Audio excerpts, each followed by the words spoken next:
tobanda na ngalasisi ya kopema misisa. Soki makoki ezali, fanda malamu, kanga meso, tia makanisi nyonso na bopemi na yo. Pema malembi na zolo na yo, pe bima na monoko na yo. Sala likofi na loboko, fina loboko na yo makasi, simba yango na bowumeli ya mwa basegonde. Komonaka ete tension ezali.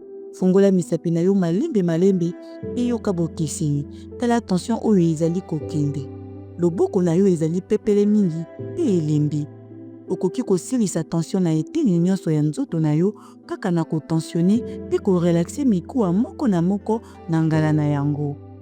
Okoki pe komeka ndenge ya kolembisa misisa ya elongi.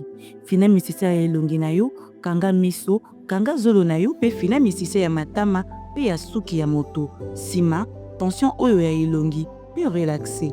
Bimisa tension nyonso, yoka ndenge elongi na yo elengi. Yoka ndenge misisa ya nyonso na yo elengi. Tika biteni nyonso ya suki ya tension na yo esila. Sepela na bopemi oyo ozali koyoka.